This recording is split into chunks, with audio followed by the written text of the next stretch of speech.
Hello everyone, welcome to my channel Narula Stenography. In this video, I will tell you about my study schedule at home और आप अपनी पढ़ाई को कैसे और कब पढ़ें. So let's start.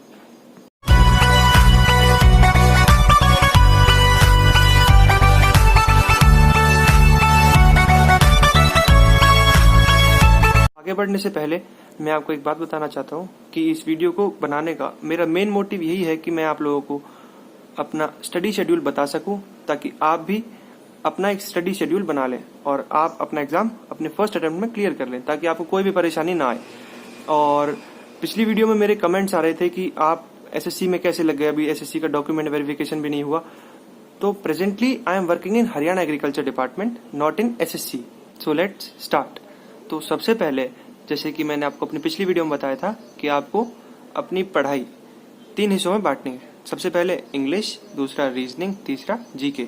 सबसे पहले आपको अपनी इंग्लिश करनी है, दूसरे नंबर पे आपको अपनी रीजनिंग करनी है, तीसरे नंबर पे आपको जीके करनी है.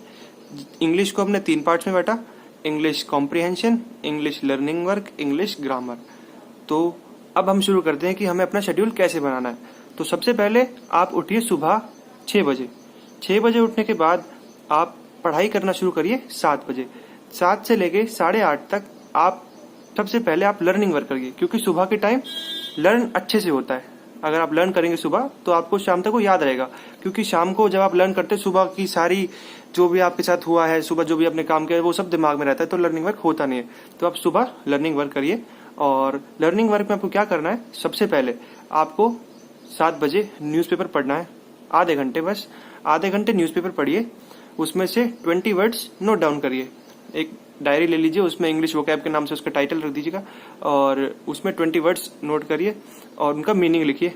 एक एक एंटोनिम हो सके तो एक एक एंटोनिम और सिनोनिम, और उन्हें लिख लीजिए वहां पे और साथ के साथ लर्न करिए.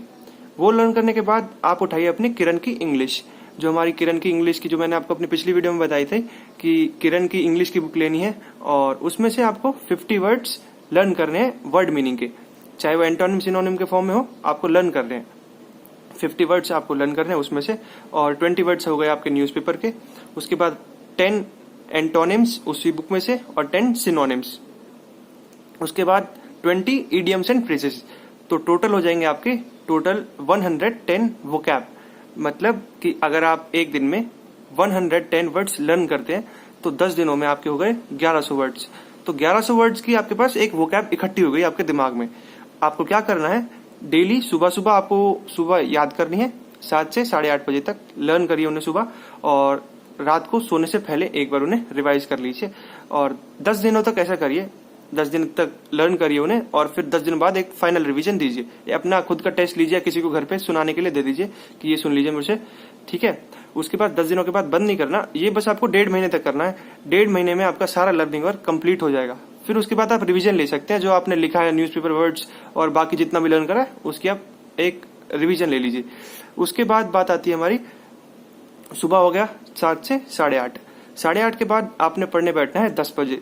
उसके बीच में आप कुछ भी करिए और 10 बजे पढ़ने बैठिए. तो आपको बस एक काम करना है, घबराना नहीं है.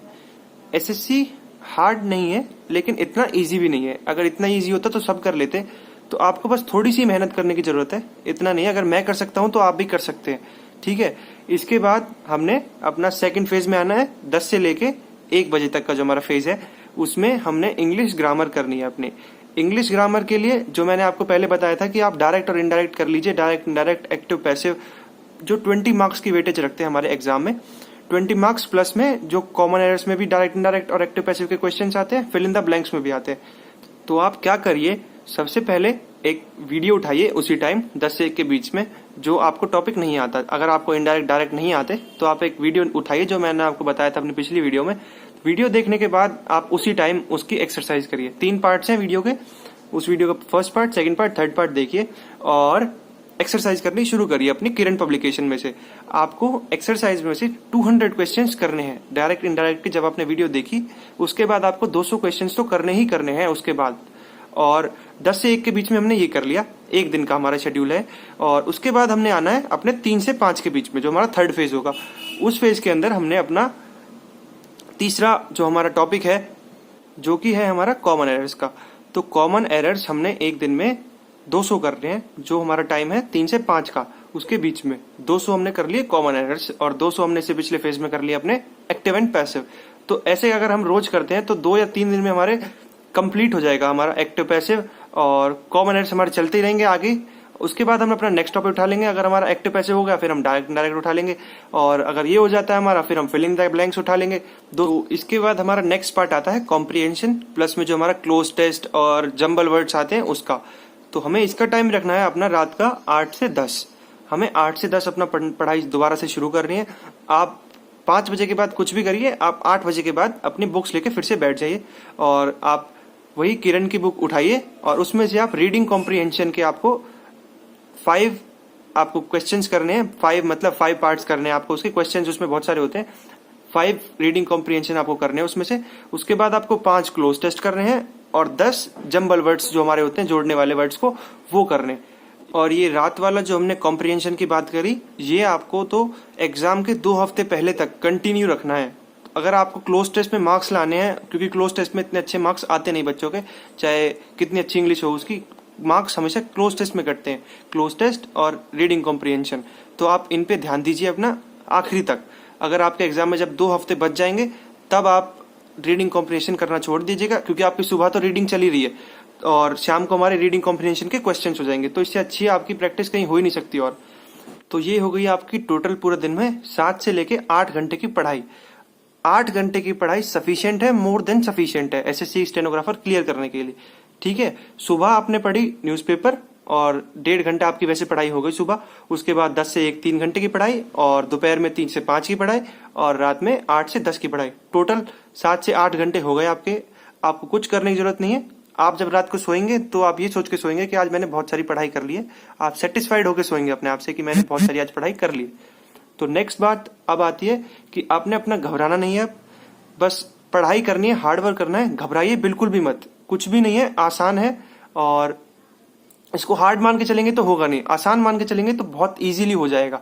और बस अपनी मेहनत करते रहिए और अपनी पढ़ाई पे ध्यान दीजिए। अगर आपको कोई भी दिक्कत आ रही है तो आप कमेंट बॉक्स में मुझे पूछिए, मैं आपको जरूर रिप्लाई करूंगा।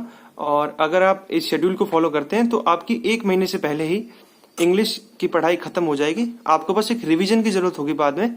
आप इसे कर लीजिएगा शेड्यूल को फॉलो, और 1 महीने बाद एक मॉक दीजिएगा। उसके बाद उस मॉक में अपना चेक करिएगा कि आप कहाँ खड़े हैं इस वक्त, आपकी कितनी पढ़ाई हुई है। और इस वीडियो के नेक्स्ट पार्ट में मैं आपको बताऊंगा कि आपको अपनी जीके की पढ़ाई और रीजनिंग की पढ़ाई कैसे करनी है। इस चैनल के बेल आइकन को दबा दीजिए ताकि आपको मेरी वीडियोस के नए नोटिफिकेशंस मिलते रहें और आप अपडेटेड रहें। जितने भी आपकी जॉब्स निकलती है मैं आपको नोटिफाई करता रहूंगा। Thank you. So friends, please like, share and subscribe my channel, and thank you.